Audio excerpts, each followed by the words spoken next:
never be what it was. Yeah. Hey, everybody. We are live back at the shop, at the home shop. We've got Moto Talk with Steve and Kim. I'm Steve. That's Kim way over there. And we got Keith Carlson with us tonight. Finisher in the middle. Yeah. So, You just lost us all. yeah, I lost us. We didn't get lost on the internet. We just got lost on the TV screen right Yeah, here. we always So like to see ourselves. we like to watch, but just to make sure it's live. And we get to see the one person that's on there right now watching us. So, hey, hopefully you can hear us out there. Comment if you can't, or comment if you can. So, hey, check this out behind us. We've got Keith Carlson's 89,000 window VW Bug there. It's in hiding. 20 is it 23 window? 23. Yeah, 23 window. And someone was just in the shop today, and they had a picture of your VW on there, and I told them you were on the show today. Do you know who this guy is? He held me up in traffic. I don't know. So tell us about this bus, where it came from, how you got it. I can thank Kim for. I would never probably would have owned it had I not talked to Kim first and said, talk me through the process of this is probably the one. If you're going to do it, this is probably the one. So it came up for sale. Joe Franks, our buddy, knew I always wanted one. It's kind of a dream. Didn't think it would ever happen. And he found it on Marketplace and he sent it to me. And I just couldn't stop thinking about it. Yeah. Out in Kansas. Yeah. But it's a Brazilian Volkswagen bus. Was shipped to Florida a few years ago. A company in Florida restores them. And then a guy in Kansas bought it. And then I bought it from him. Awesome. Yeah. And every time he cleans it, he calls it a Brazilian wax. Yeah. It's a driver. It's fun. It's fun to have. I love it. It's great. I think it's way more than a driver. You can't go anywhere with it, but that's okay. I don't have anywhere to go. Well, you can't go anywhere with it because everybody stops you and wants to talk about it for hours. You can't get anywhere. Yep. So I remember having that conversation about, yes, here it is. This is what it looks like. Here's how much it costs. I remember you called the guy. And you talked to him while I was sitting there because I really didn't even know what to ask.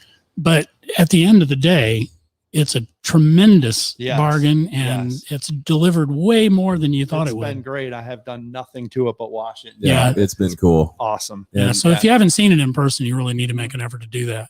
I had one. My family had one. I grew up with one out in Colorado, and I forgot how small they were. Yes. And if you don't realize it, so Keith is sitting on two motocross stands stacked on top of each other because I didn't have another stool. And but he's like 6'4". He's way taller than we are, but just doesn't look like it right now. But he fits in that thing. When I sit in, I can look out the side windows. When I'm driving, I can look out the side. Yeah, he's looking out the top windows. Yeah. That's a little awkward at a traffic light because the guys see me. I'm like looking up at the light.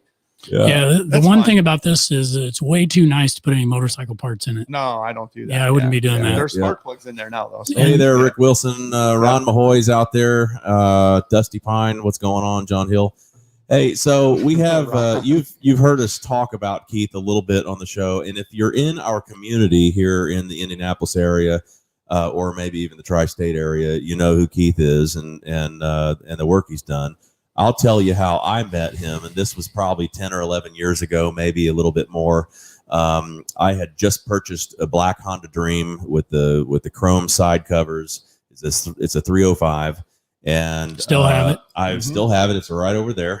And anyway, so I was looking online. I don't know if it was. I think it was Craigslist. I saw Keith's post for I think it was an XR or XL75 little. It was an XR. One. Yeah, XR. I didn't realize what I had. Yeah, I should have kept that bike. Yeah, so now you're back. You've turned full circle, and now you're looking back. That was a mistake. Another one. I should not have gotten rid of that bike. So I think I called or text. I called or text your phone. Yes. And I said, hey, I want to come over and look at that little bike, and I've got a vintage bike myself. So I rode over there on the Honda Dream, and Keith was like, oh man, this thing's cool. And I'm looking at the little vintage dirt bike going, hey, that's cool. And then we just kind of hit it off after that. And then, I think you let me ride the Dream. Oh, is that right? Like, oh, this is so cool. Yeah, I got to get one of these. That got you the fever a little bit. Yeah, because I had no street bikes. The XR was faster though. Probably. Probably. Yep, I hadn't dirt biked in a long time. Yep. So Keith got me into dirt biking. I got him into the street side of the vintage stuff, and Keith had already restored a ton of vintage dirt bikes. So I guess you could tell that story. How did you get into like the vintage dirt bike? they used to run a vintage ARMA race out at Casey at Lincoln Trail. This was when Gene owned it. When before the Bomber was the grass track at Casey, Illinois. Yeah. And it was a big deal. I mean, and I don't know why. I always thought the old bikes were cool.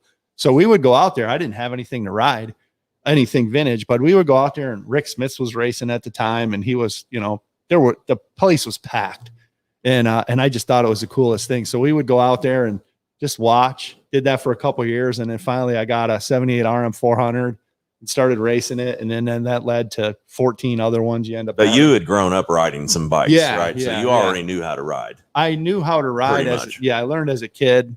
And then was out of it, went in the Navy, went out to the East Coast, had no motorcycles out there, raced mountain bikes, and then moved here. And part of the deal was moving here because the kids didn't want to move here. I said, well, we're going to get dirt bikes if we move there. So first thing we got was a go-kart. Figured if they didn't kill themselves on a go-kart, then mom would let them get a dirt bike. And the rest is history. Yeah. But they never, like, Spencer is still into riding dirt, but he never got into the vintage side. It just didn't mean anything to him. He had a real nice 82 CR 125, but he didn't want to ride it. But he became really skilled at it as well. He was good at it, but at the time, ARMA wouldn't let 16 and under race. So they really shot themselves because they lost all of those people. And then you could see through the years of going that the attendance just started dropping. Mostly ARMA has been old guys for a long time. Yeah. And they were real set in their ways. And now like they run Evo class, and they weren't doing any of that when I raced. You had to, so they really kind of shot themselves. And then when I first got started into it, you could see the attendance dropping off fast. Mm-hmm. So because I think when I raced met you for about 3 years, it was really fun. I loved it. When I met you, you were on the tail end of that, or probably right in the peak, but towards the end. Towards the end, yeah. And then I started selling them off as I replaced them with street bikes after me and Steve. One would be gone and replaced with a street bike. And then the last one I had was the RM 400, which was the first one I started with. And we were out at Wildcat on a prep day. Yep. And the thing was just killing me. So I said, what am I doing? I got on Spencer's modern bike. I'm like, nothing I'm done, compared to the modern suspension. I'm done. But I raced the 79 YZ up at Redbud and Open D and finished like 4th against modern. It was so fun. Yeah. I ran the 84 CR out on the track and went over the bars more than once on that thing. It sounds like it would be fun. It was a good time. Those open class, even the old open class bikes are hairy. Yeah. Man, it was a good time. But it's just the travel on those things are crazy. Yeah. And the XR75 was my pit bike. Let me post up a couple pictures. So while he's doing that, I had a different introduction to Keith. I met him at a Taco Tuesday. Taco Tuesdays. Yeah. And we talked a little bit about what he was doing, what I liked. I rode a different bike pretty much every week. And we talked about those and the other things we knew in common. We found out we had some friends in common, including Steve and some other people. Yep. And then fast forward, I don't know, a year or so, my wife's at work. She used to work for a podiatrist, and she calls me one day and she says, hey, I met somebody that's a friend of yours. I said, oh yeah, who's that? She goes, well, I walked out into the lobby. This is a doctor's office. Walked out into the lobby, and Keith's sitting in the lobby lacing a wheel. I was lacing my H2 wheels. and she said, what are you doing? And he's like, I don't know. Do you know what I'm doing? She goes, yeah, you're lacing a wheel. I've seen that a bunch of times. Oh, so that was impressive. Yeah, that was, she loved it. They were doing it in the waiting office. You're going to do that here? I said, well, I'm captive for an hour. Seems you're like waiting. a good place to do it. Yeah. So not that it can't be done anywhere you might be. Yeah. She said, oh yeah, my husband, he's got BSAs. And I'm like, who is it? Oh, it's Kim. Oh yeah, I know him. Yeah. Yeah. So then it was off to the races. That was the only set of wheels I ever laced at a doctor's office. Yeah. I bet they're really good though. They were good. Yeah. So if you want to know the history of Taco Tuesday, it was way before my time in this. Keith and all the old dirt bikers. Terry was the one. Charlie really Williams, Gary Terry, Al. Yeah. All those old timers used to gather at El Toro's for Taco Tuesday, and then us vintage street guys came in and think made them mad and ruined it. Ruined it. It just changed it. It just changed, you know. But some people anyway had a hard time adjusting. I like street and dirt. I was good with both. I didn't care. Yeah, so it was fun. I was doing both by then too. You got me into motocrossing and all that. Here's a picture of something down in Keith's basement right here. This is one of his, I would call it an earlier restoration that back was about built 8 or 10 years ago.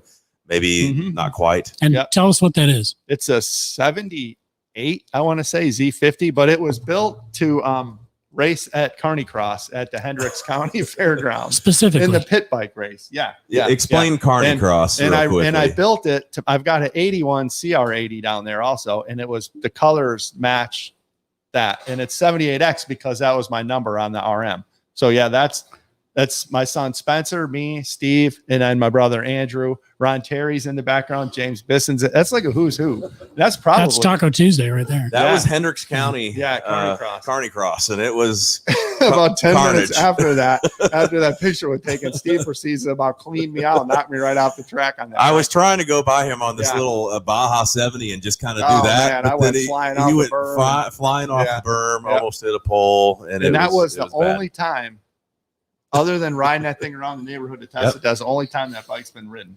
I thought, you know what? It did its time. It's in the basement. So what you don't know is Keith has the coolest basement of anybody I know. I mean, everybody likes their motorcycles, but not very many people have motorcycles in their house. And this is just another view of the basement. Yeah. Thank you, Sheila. She actually helped me load that one down there. We're also worshiping Sheila's willingness to let him do this. But how many bikes do you have in the basement?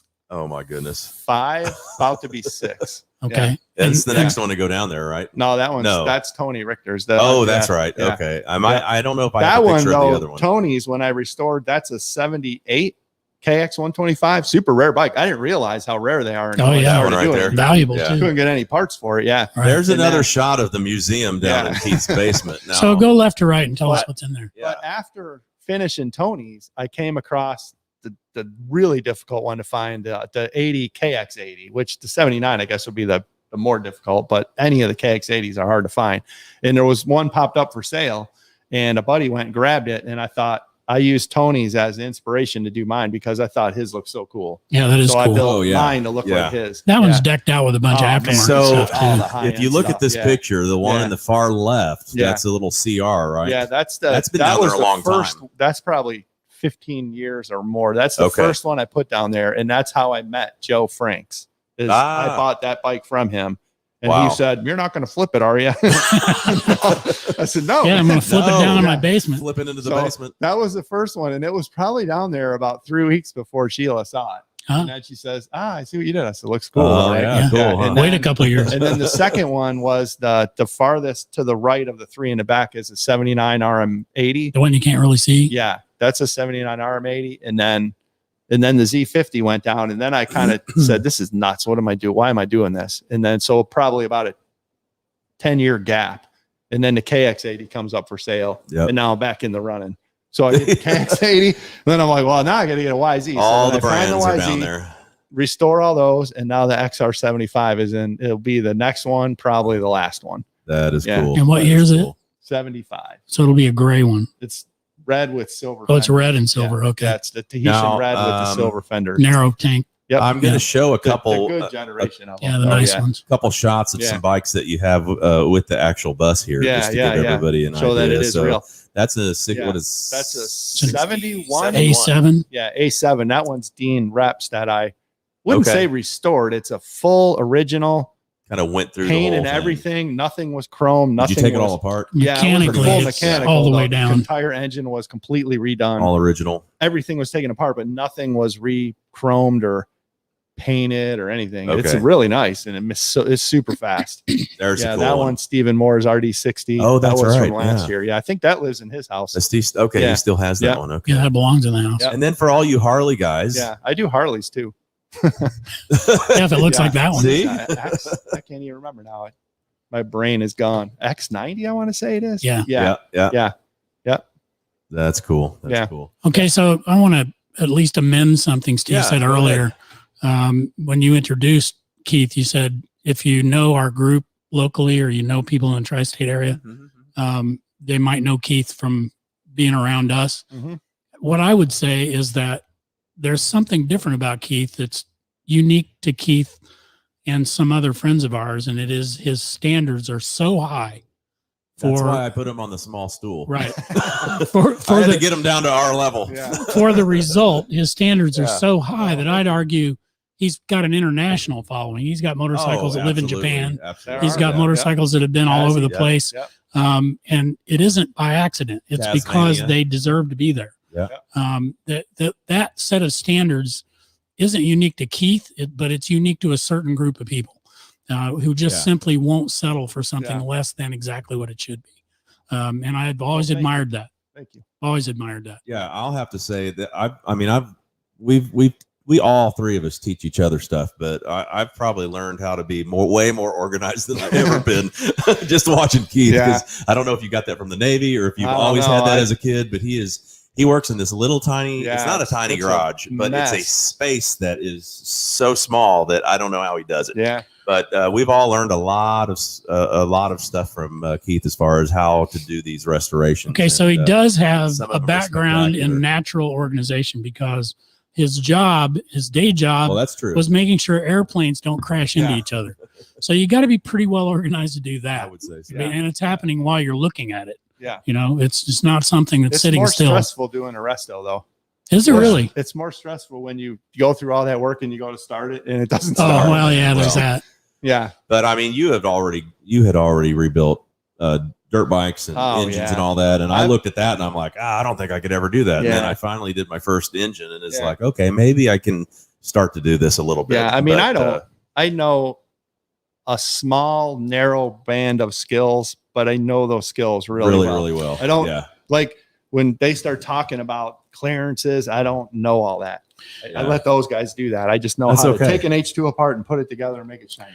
But you've also proven that it's the skills, not the lane of motorcycle, because I know a lot of people that might be familiar with you on a certain level would say, oh, that's a true two-stroke guy.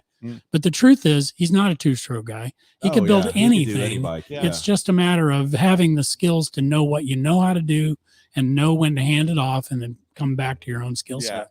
And you're really good at that. Yeah, your love and wheelhouse is the two-stroke. Yeah, so, or for some reason they find me. I don't know why that is, but yeah. And they find you in like spurts where you'll find like 4 RD350s at the same time want to come in.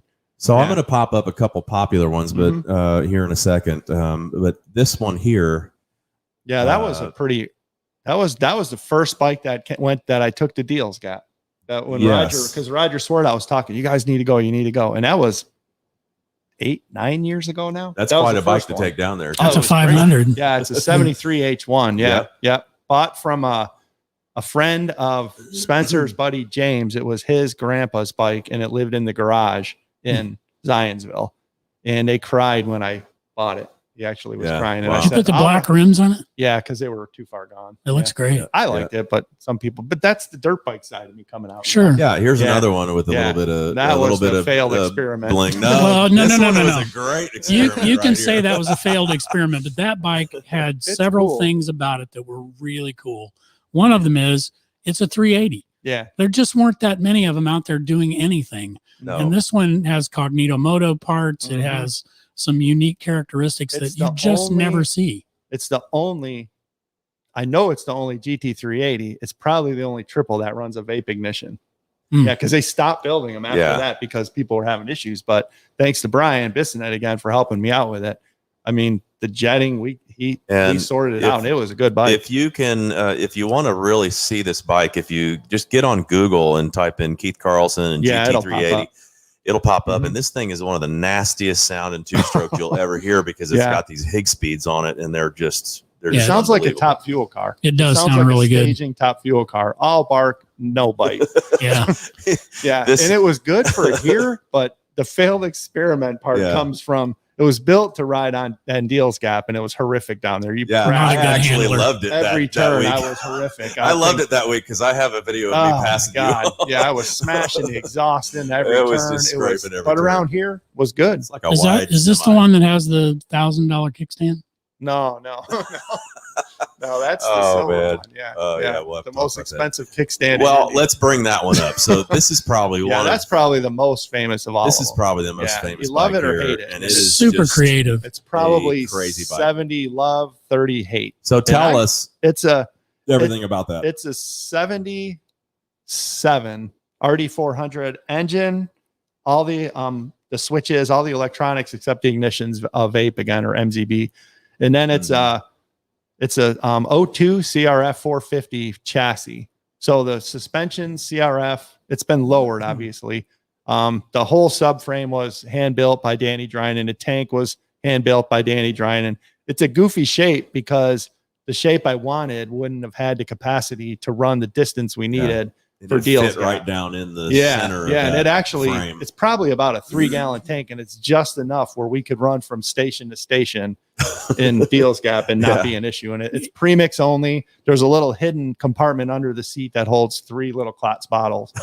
And that thing was a weird idea, but man, it was sweet. Yeah, super sweet. What a it runner, was dude. really, really good. It was razor sharp. Yeah. That thing was so crisp. It was hard to describe it unless you saw it in person. Yeah, kind of a weird idea. But you invoked Danny Drynan, and I'm just going to say, as it relates to standards for fabrication, you're going to have a hard time finding somebody who's got higher standards than Danny. Yeah. And it's for a lot of reasons. I mean, he can fabricate parts for spacecraft. I'm sure of it. Yeah. But, you know, for when you try to explain to him what you want, you get what he's going to do. Yeah. Well, he's it's hard to talk. He's a car guy. I mean, he's an IndyCar guy. Right. So I come in there and I don't have the IndyCar side. So I'm talking to him, and he's in his head, everything is built to go 200 mile an hour and hit a wall. And I'm like, Danny, we don't need to do that. No, I don't think these brackets are going to hold the exhaust. I'm like, they'll be fine. We're not going 200 mile an hour. Not an airplane. No, it's not an IndyCar. I said, they'll be fine. So he did that, and we talk it through, and he is very business. He won't stand around and talk. You go in there, he looks at you. Are you finished? Go. Because when you're standing here, I'm not doing anything. Billable hours. And he Brian Smith's on here. He's really a Silver Crown guy, if you know what that is. That's really what Danny's lane might be if you were so talented. But he could do anything else. And he did work on my RZ 350 too.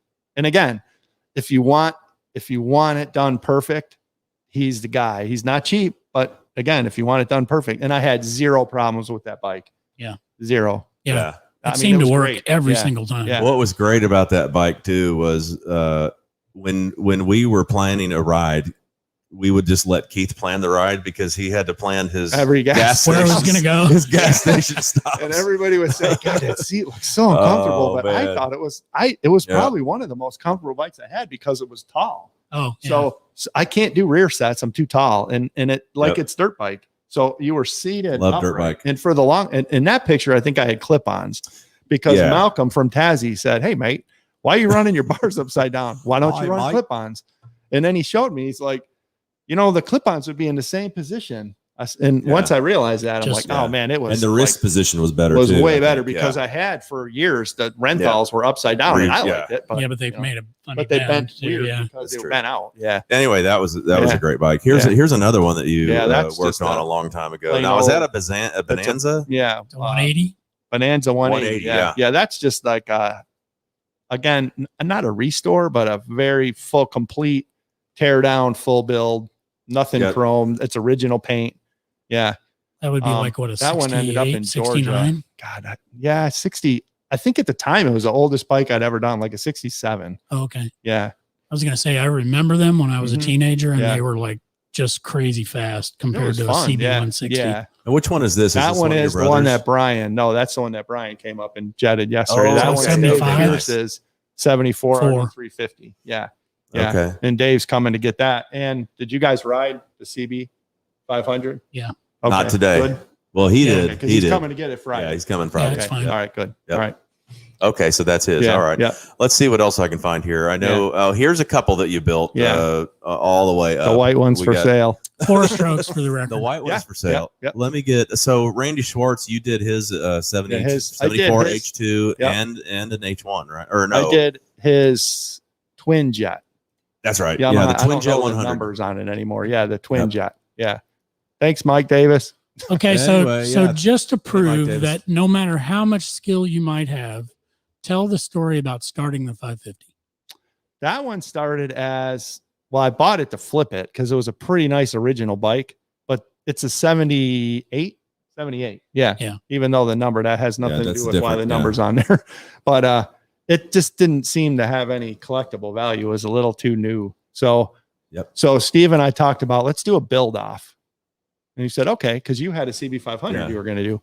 And then and just in the middle of the night, it comes to me, okay, I have an idea. I'm going to do it. And I wanted it to look like if Honda built an 86 CR500, that's what it would look like for the street bike. And I There just you think go. the 86 It's cool. is the coolest dirt bike.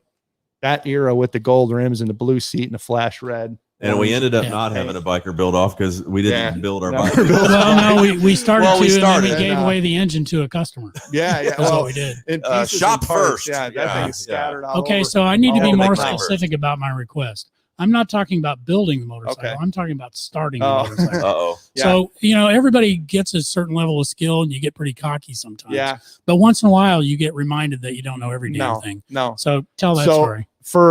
I built it, and then for a year, 2 years, it just would kick my butt every time I would go to start it. I'm like, this thing is Hated it. it's the only one in town that had a C5 ignition, so we didn't know if it was tested. That was the guinea pig. And once it was running, it was Yeah, a and it beast. would be great, and it was so hard to get it to start. So I almost sold it a couple times, and then I had it sold, and I finally told the guy, "Look, you're gonna have a nightmare starting this bike." And Let's- for the record, let's get any rid of the ignition. CB550, even a dead stock one, if there's such a thing as a cold natured Honda, Ah, it's man, a CB550, it is. Yeah. period. So after years and years and years, Not that many. well, years. it was probably Couple 2 years, years. year and a half, year and a half.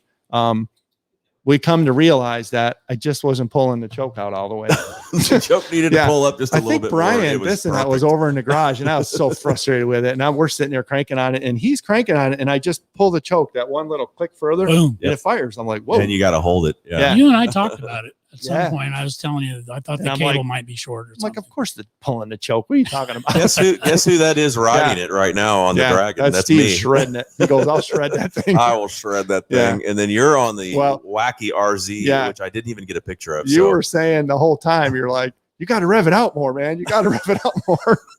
he's like, this thing won't go. Yeah, And I'm like, like, yeah, you do. You It got to like rev it out. 7.5K or more Yeah. is when it comes I alive. said, I feel like I'm Right? killing it. Yeah. But obviously I wasn't Yeah, killing it. That But was yeah. that was a lot of Yeah, fun. that was the backup bike down there that Mike Hans ended up riding. Here's another. Yeah, now, that's- which one is that? That The one's 400? the 400 that Stephen Moore owns, and I'm following Andrew. Of course, Oh, that's right. don't look at the lane position. Yeah, we're Yeah. right on the double That's line on there, the but that's Dragon. okay. yeah, yeah, that's on the Dragon. We're a little bit in the other lane. That so could easily be one of the outtakes that of would be, Killboy. yeah. That Uh-huh. could have easily went bad, but it's a cool picture. Ah. Yeah. And We don't had a look lot at of my fun speed. down I there. should Photoshop like the speedometer what to be does like that at say? 90. It's only Yeah, like 30. I was going to say, 24.5 Yeah. on the corner. Yeah. Yeah, the speedo wasn't accurate. if somebody goes to Deals Gap and says they're running 60 miles an hour, you need to challenge them. Not on it. on that turn. Oh, Yeah, right. no. Yeah. No. Yeah. Yeah. Let me get this But off yeah, the here. other one is me chasing Steve on the The RZ. Killer? But yeah, I see him down there. Yeah, that's a 68. Yeah, it's a YL1 twin jet. Good bike. Yeah. so a couple of the bikes I didn't get a picture of were the You got a picture of the RZ? 350. I did No. not get that. No. I don't know why. Oh, Maybe because I don't know. Did you send it to me? That's my Maybe favorite. not. Let me see. I might I be able to probably find it did it. and I get it on probably here in sent it time. with all those other ones. Yeah. But so tell the story of I know. Let's tell you know I where know I'm where you're going right gonna here, go. baby.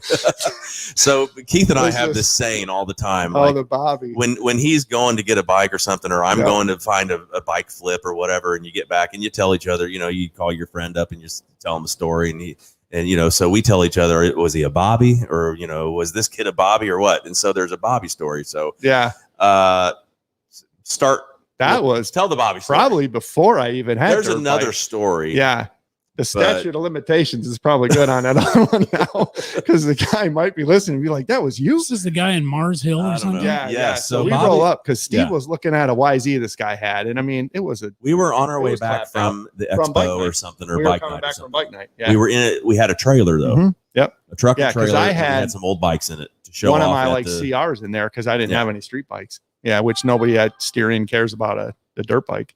So we stop and Steve's like, we're gonna go look at this YZ in Mars Hill. So we roll in there and it's dark. Was I looking at that bike? I And the don't know. guys, it's laying against the trailer or something. It's laying and- against a chain link fence. Yeah, and the dude starts talking about all the work he did to it, and he starts taking it apart right on the gravel driveway. The parts are falling. With I was his like, hands. are you going to do that right here? I'm going to show you this lower thing. He said, I got $1,000 $1,000 in in this this lower Yeah. thing. He said it about 15 I rode that times, right up literally. Brokeback Mountain. Yeah, so it's, Ooh. which would be the devil's backbone in Haspin. Brokeback Mountain. He Mountain. called it the Brokeback Yeah. Mountain. I Well, wrote maybe that. he has a different Yes. persuasion. Yeah, I said, who did the bottom end in this? Oh, my uncle did. So, And then his mom And he came charged out. him $1,000. Oh, it was a bad deal. The mom's yelling at, yeah, Bobby, you better not Yeah. sell that too cheap. And the dog or something was running around with a cone on his The head. They were dog eating had a pizza- cone. They were eating pizza off the porch. And it's dark in Mars Hill. Yeah. And then he ends up in our trailer Yeah.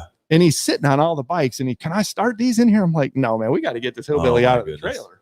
Bobby. Yeah. Well, the thing that choked, I about did a spit lap. If I had a drink, I would have done a spit lap. But so Bobby's taking apart this bike. He's taking Yeah. the whole cylinder off, handing me nuts and bolts. He had his brother, half of whoever them he fell was, into the gravel. come out with he said, "Give me the pliers." Yeah. So he's taking stuff off with the pliers. He had the whole cylinder off it in like 2 seconds. Yeah, and so Keith's checking out the piston, The and he's lower like, one. "I don't know who did this, but you Ran know, one parked. Yeah. he said something about he could trade it for a Bobby. 4-wheeler." And Keith's like, "You need to take that I said, trade." you should take that trade right now.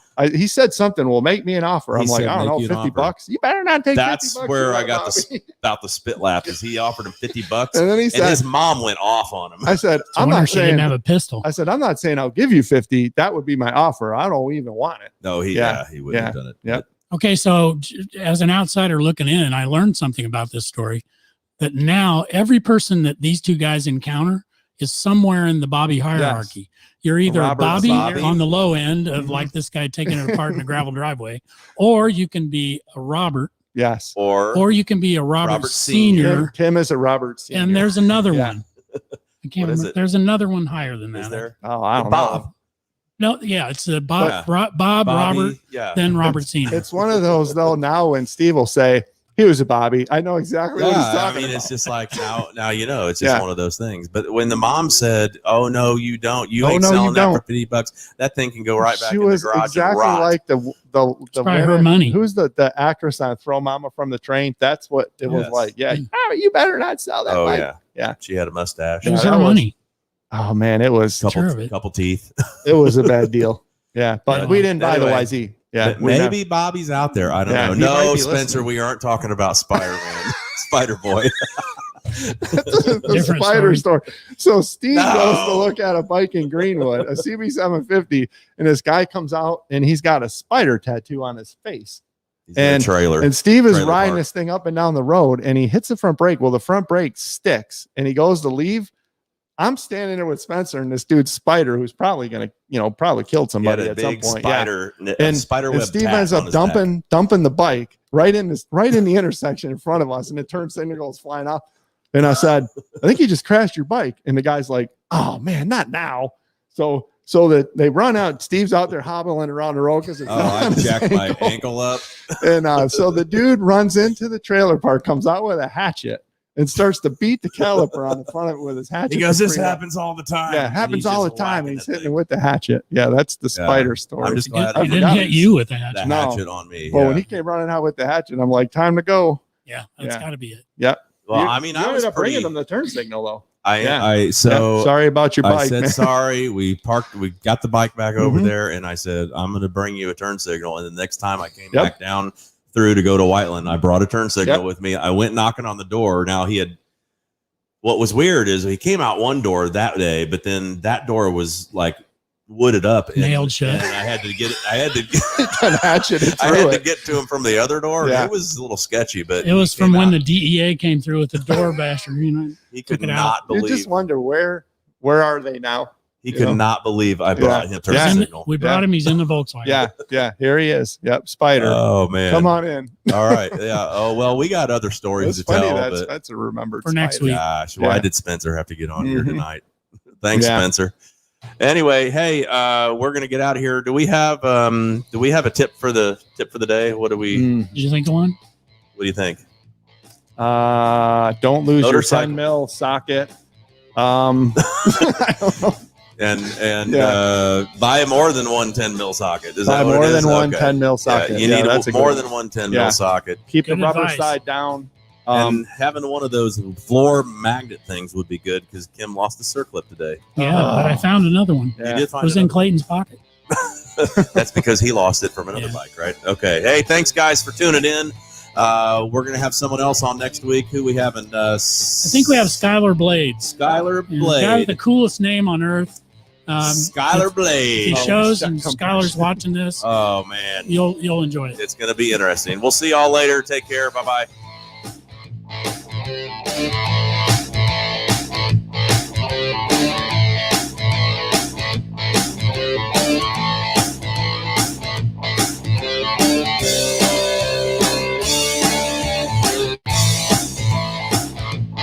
Bye.